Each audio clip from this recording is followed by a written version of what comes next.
বাবা বাবা আমি কি জীবনে বিয়ে করতে পারবো না বাবা? আমার 4টা 5টা বিয়ে কেমনে ভাঙে? আমি কি বিয়ে করবো না বাবা? আমার বন্ধুরা সবাই বিয়ে করতেছে বাবা। কাল কয়টা গেছে আমি বিয়ে করতে পারতেছি না। শান্ত হ বাচ্চু, শান্ত হ। তোর বিয়ে ভাঙার কারণ কি জানতে পারি আমি একটু বাচ্চু? বাবা আমার প্রথম বিয়ে ভাঙার কারণ হচ্ছে মশা বাবা। এই মশার কারণে আমার বিয়ে ভেঙে গেছে বাবা। কি বলত, একটা মশার কারণে তোর বিয়ে ভেঙে গেছে? সাধারণ একটা পিয়ানি যেটা আমাদের শরীরে বসতে বুঝাই যায় না, সেই কারণে তোর বিয়ে ভাঙবে? কারণটা বাচ্চু আমাকে খুলে বলতো।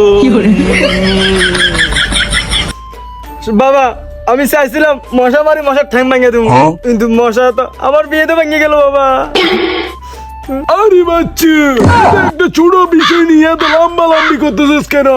শর্টকাট খুলে বল, আমি পরামর্শ দেবো তোকে। আসলে বাবা মশাটা আমার শাশুড়ি গেলে